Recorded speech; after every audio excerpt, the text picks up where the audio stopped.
If he's in there, then all he needs is a way out. Welcome back to another exciting video of Top Movies Recap. Today, I am going to explain a 2017 Australian science fiction thriller film called OtherLife. OtherLife is the story of brilliant software engineer Ren Amari and her revolutionary invention OtherLife, a synthetic drug that causes the user to experience computer-generated memories, VR, in drug form. Importantly, these experiences can last hours subjectively but take place mere minutes objectively. Ren secretly wants to use the technology to revive her comatose brother, but her business partner Sam Murphy, TJ Powers, is only in it for the money. When a terrible accident leaves the company on the verge of collapse, Ren and Murphy are drawn into conflict when the latter agrees to help the prison industry use the product to create virtual prisons in exchange for a bailout. This is a science fiction film that deals with a biological form of virtual reality and its consequences. Let's get straight down to the story. But before we start, don't forget to hit the like button and also subscribe to our channel to get some interesting stuff and upcoming videos. Dr. Amari comes up with a way to induce a memory into someone's brain through nanotechnology. He has a son and daughter, Jared and Ren. One day, when the two of them are freediving, Jared hits his head on a rock and ends up drowning. After this, Jared goes into a coma, remains on life support. A while passes and Dr. Amari wants to turn off Jared's life support and free him of this life of eternal comatose. Ren, however, feels that she can use her father's technology and bring Jared back. She registers the patent and starts a company called OtherLife with a partner, Sam. The virtual reality program is printed onto a nanotech-based liquid and is dropped into the eye of the subject. The effect lasts for as long as the code runs. While the memory could be a couple of hours or days or years, the entire thing runs within minutes of time in real life. Over time, Ren tests the technology on herself and begins to perfect it. To the world, she's working on a skiing holiday memory. Unknown to anyone else, she is working on a memory of drowning. Here's the critical difference in the code between the skiing memory and the drowning one. The skiing code does not allow you to alter the memory. She's only trying to get the memory to last longer so that it can be a better sell to the prospective investors. She's working on this code so that she can get investor money. The drowning code, however, is a memory that can be altered by the subject.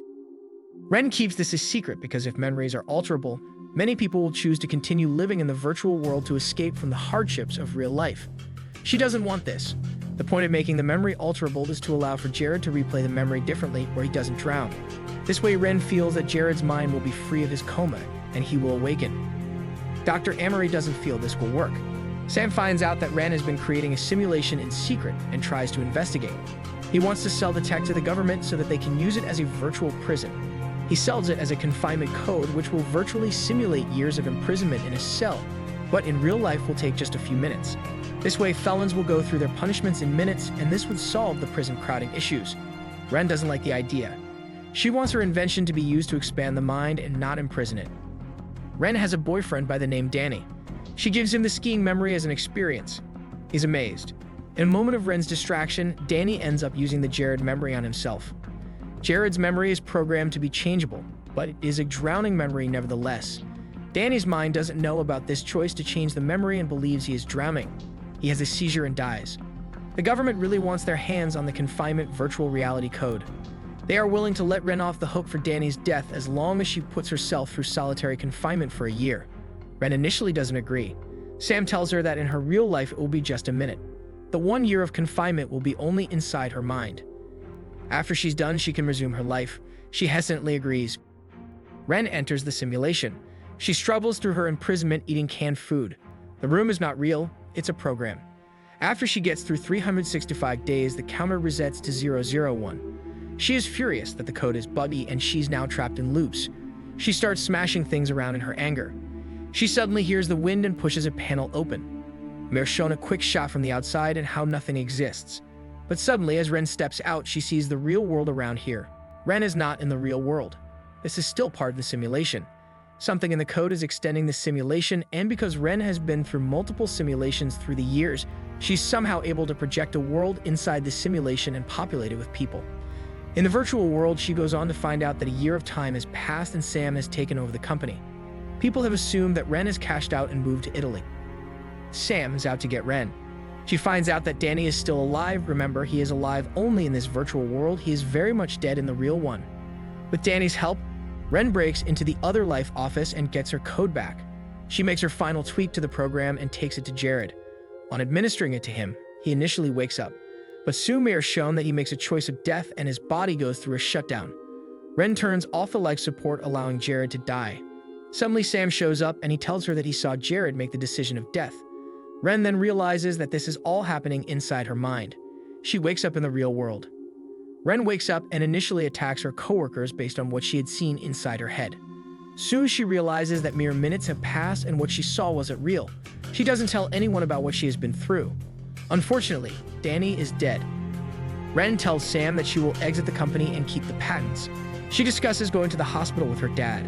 Later, Sam calls Ren asking to meet in person.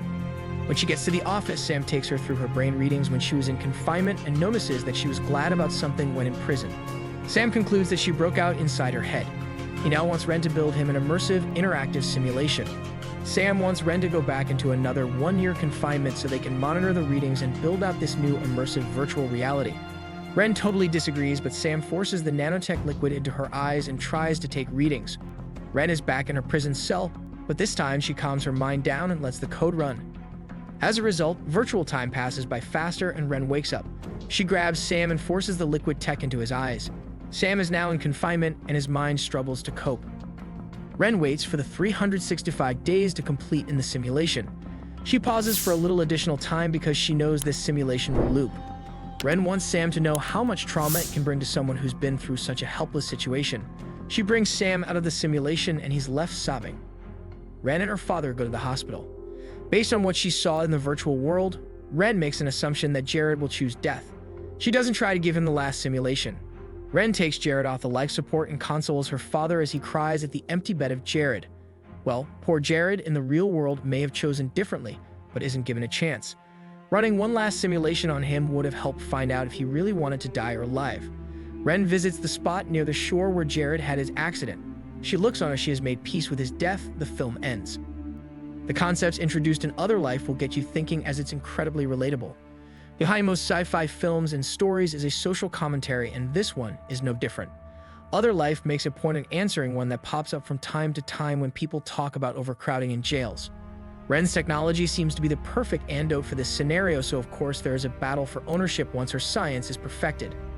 The science elements can easily be rivaled by some of the best films of this type. The R films like The Matrix, Ready Player One, and even Existence come to mind when watching films with these themes. Western Australia is renowned for its picturesque coastlines, and the backdrop for many scenes featuring oceanic worlds, mountains, and snow could have you asking whether a holiday might be in order. The cinematography from Dan Freen is amazing. We hope you enjoyed our today's video. If you did like this video, smash that like button and subscribe to our channel to stay up to date with the latest and